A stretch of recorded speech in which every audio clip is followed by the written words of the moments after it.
नमस्कार। अध्ययनम और हमारे एजुकेशनल प्लेटफॉर्म www.adhyayanam.co.in पर सभी का स्वागत है। आज के इस स्पेशल एक्सप्लेनर में हम एक बहुत ही महत्वपूर्ण विषय पर चर्चा करेंगे, भारत की वार्षिक नीति समीक्षा 2025-2026। यूपीएससी करंट अफेयर्स और मेंस आंसर राइटिंग के नजरिए से यह सेशन एक मास्टर क्लास होने वाला है। तो चलिए बिना किसी देरी के शुरू करते हैं। अब देखिए, मेंस एग्जाम में अपने आंसर्स को ऑथेंटिक डेटा से बैकअप करना कितना जरूरी होता है ना? इसीलिए आज का हर एक फैक्ट और डेटा पॉइंट सीधे पीआरएस लेजिस्लेटिव रिसर्च की कॉम्प्रिहेंसिव एनुअल पॉलिसी रिव्यू से लिया गया है। पूरी पारदर्शिता और वस्तुनिष्ठता, यही हमारी प्राथमिकता है। इस पूरे रिव्यू को आसानी से समझने के लिए हमने इसे 4 मुख्य पिलर्स में डिवाइड किया है। पहला, मैक्रो इकोनॉमिक तस्वीर। दूसरा, उद्योग, व्यापार और श्रम। तीसरा, टेक और ऊर्जा। और चौथा, शिक्षा और खेल। तो चलिए सबसे पहले बात करते हैं हमारे पहले पिलर की, मैक्रो इकोनॉमिक तस्वीर। यहाँ एक डेटा पॉइंट काफ़ी इंटरेस्टिंग है। 2025-26 के लिए 7.6% की एस्टिमेटेड रियल जीडीपी ग्रोथ। और सबसे खास बात यह है कि इसका कैलकुलेशन 2022-23 के नए अपडेटेड बेस ईयर पर किया गया है। आंसर राइटिंग में अगर ऐसी डिटेल्स का इस्तेमाल किया जाए तो एक बहुत सॉलिड इम्पैक्ट पड़ता है। एक तरफ जहां इकोनॉमी ग्रो कर रही है, वहीं दूसरी तरफ रिटेल इन्फ्लेशन, जो कंज्यूमर प्राइस इंडेक्स से मेजर होती है, वो शुरुआती 3 तिमाहियों में कूल डाउन होकर सिर्फ 1.7% पर आ गई है। हाई ग्रोथ और लो इन्फ्लेशन किसी भी उभरती अर्थव्यवस्था के लिए ये एक आइडियल सिचुएशन होती है। और ये ग्रोथ आ कहाँ से रही है? अगर सेक्टोरल डेटा को देखें तो मैन्युफैक्चरिंग के ग्रॉस वैल्यू एडेड में 11.5% की एक मैसिव जंप दिखती है। इसके बाद ट्रेड में 10.1% और फाइनेंशियल सर्विसेज में 9.9% की स्ट्रॉन्ग ग्रोथ है। ये क्लियरली दिखाता है कि पॉलिसीज ग्राउंड लेवल पर इंडस्ट्रियल आउटपुट को सच में पुश कर रही हैं।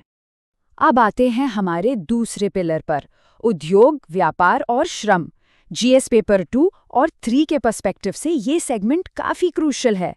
ग्लोबल ट्रेड को बढ़ाने के लिए भारत ने यूके, यूरोपियन यूनियन और इजरायल जैसी मेजर इकोनॉमीज के साथ कई फ्री ट्रेड एग्रीमेंट्स और इन्वेस्टमेंट फ्रेमवर्क्स नेगोशिएट किए हैं। इंटरनेशनल रिलेशंस के कॉन्टेक्स्ट में ये डिप्लोमैटिक शिफ्ट्स एक बहुत ही मजबूत नींव बनाते हैं। डोमेस्टिक लेवल पे एक बहुत बड़ा शिफ्ट तब आया जब नवंबर 2025 में 4 नए लेबर कोड्स फॉर्मली लागू कर दिए गए। इन्होंने 29 पुराने कॉम्प्लिकेटेड लेबर लॉज को रिप्लेस कर दिया है। इनका मेन फोकस है वर्किंग कंडीशंस और मिनिमम वेजेस को ठीक करना, और स्पेशली आज के गिग वर्कर्स को सोशल सिक्योरिटी प्रोवाइड करना। जॉब क्रिएशन को बूस्ट करने के लिए गवर्नमेंट ने एम्प्लॉयमेंट लिंक्ड इंसेंटिव यानी ELI स्कीम को भी अप्रूव किया है। ये काफ़ी दिलचस्प अप्रोच है। नई हायरिंग करने पर एम्प्लॉयर्स को फाइनेंशियल बोनस मिलेंगे और पहली बार नौकरी पाने वाले एम्प्लॉयज़ को डायरेक्ट वेज इंसेंटिव्स दिए जाएंगे। इस इंडस्ट्रियल ग्रोथ को आगे मैनेज और मॉडर्नाइज कैसे किया जा रहा है, ये समझना भी उतना ही ज़रूरी है। तो यहाँ से हम बढ़ते हैं तीसरे पिलर की तरफ, टेक और ऊर्जा। डिजिटल स्पेस में डीप फेक्स और AI के बढ़ते इम्पैक्ट को तो हम सभी देख रहे हैं। इस प्रॉब्लम को एड्रेस करने के लिए IT रूल्स में सख्त अमेंडमेंट्स किए गए।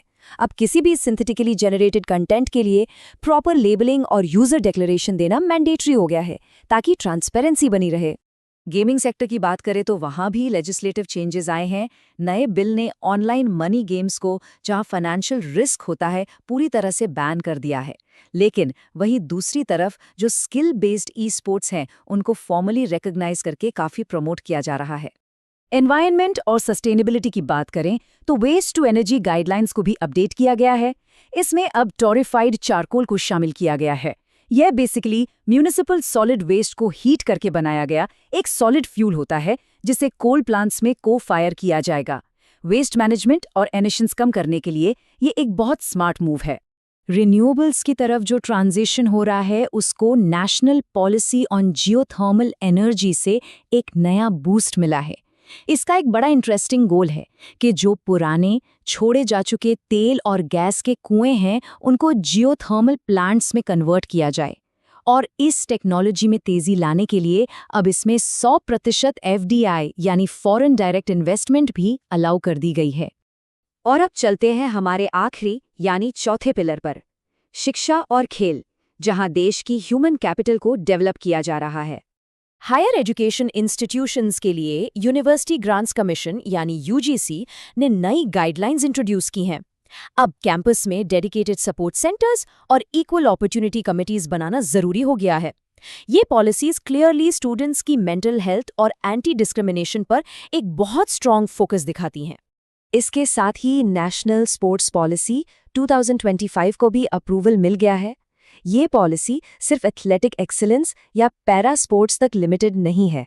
दरअसल ये एक स्टेप आगे जाकर स्पोर्ट्स को इकोनॉमिक डेवलपमेंट, टूरिज्म और स्पोर्ट्स इक्विपमेंट मैन्युफैक्चरिंग से कनेक्ट करती है। इन सभी पॉलिसीज को गहराई से समझने के बाद एक बड़ा सवाल दिमाग में आता है। Macro economic strategy, labour reforms, tech regulations और ह्यूमन कैपिटल इन्वेस्टमेंट का ये जो एक स्ट्रॉन्ग कंबाइंड फाउंडेशन बन रहा है, ये आने वाले एक दशक में हमारे देश की ट्रेजेक्ट्री को कैसे डिफाइन करेगा? यूपीएससी की तैयारी करते वक्त इस तरीके का एनालिटिकल माइंडसेट काफ़ी ज़रूरी होता है। ऐसे ही इन डेप्थ एनालिसिस और आंसर राइटिंग सेशंस के लिए हमारे एजुकेशनल प्लेटफॉर्म www.adhyainam.co.in पर ज़रूर विजिट करें। हमारे इस एक्सप्लेनर से जुड़ने के लिए बहुत बहुत धन्यवाद।